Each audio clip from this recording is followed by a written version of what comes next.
ಸ್ಥಳಕ್ಕೆ ಆಗಮಿಸಿ ಒಂದಷ್ಟು ಮೂಲೆಗಳನ್ನು ಪತ್ತೆ ಹಚ್ಚುವ ಕೆಲಸವನ್ನು ಕೂಡ ಮಾಡಿದರು. ಈಗ ದೃಶ್ಯಗಳಲ್ಲಿ ಕೂಡ ಗಮನಿಸ್ತಾ ಇದ್ದೀವಿ, ಆ ಟೇಪನ್ನು ಹಿಡಿದುಕೊಂಡು ಅದರ ಜೊತೆಗೆ ಅಲ್ಲಿ ಮಾರ್ಕನ್ನು ಮಾಡಿಕೊಳ್ಳುವಂಥ ಕೆಲಸವನ್ನು ಕೂಡ ಮಾಡ್ತಾ ಇದ್ದಾರೆ. ದೃಶ್ಯಗಳಲ್ಲಿ ಕೂಡ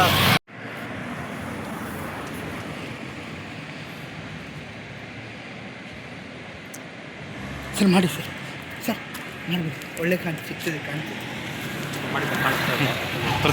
ಇದ್ದಾರೆ.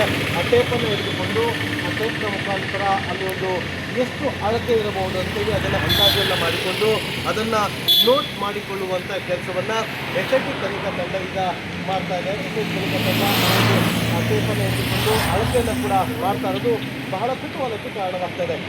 ಒಂದಷ್ಟು ಇಲ್ಲಿ ಮೂಳೆಗಳನ್ನು ವಶಕ್ಕೆ ಪಡೆದುಕೊಳ್ಳುವಂಥ ಕೆಲಸವನ್ನು ಕೂಡ ಮಾಡಿದರು. ಇದರ ಜೊತೆಗೆ ಒಂದಷ್ಟು ತಲೆಯ ತಲೆಬಳ್ಳಿಯ ಭಾಗಗಳು ಕೂಡ ಪತ್ತೆ ಆಗಿತ್ತು, ಅದನ್ನು ಕೂಡ ವಶಕ್ಕೆ ಪಡೆದುಕೊಂಡಿದ್ರು. ಈಗ ಆ ಒಂದು ಟೇಪನ್ನು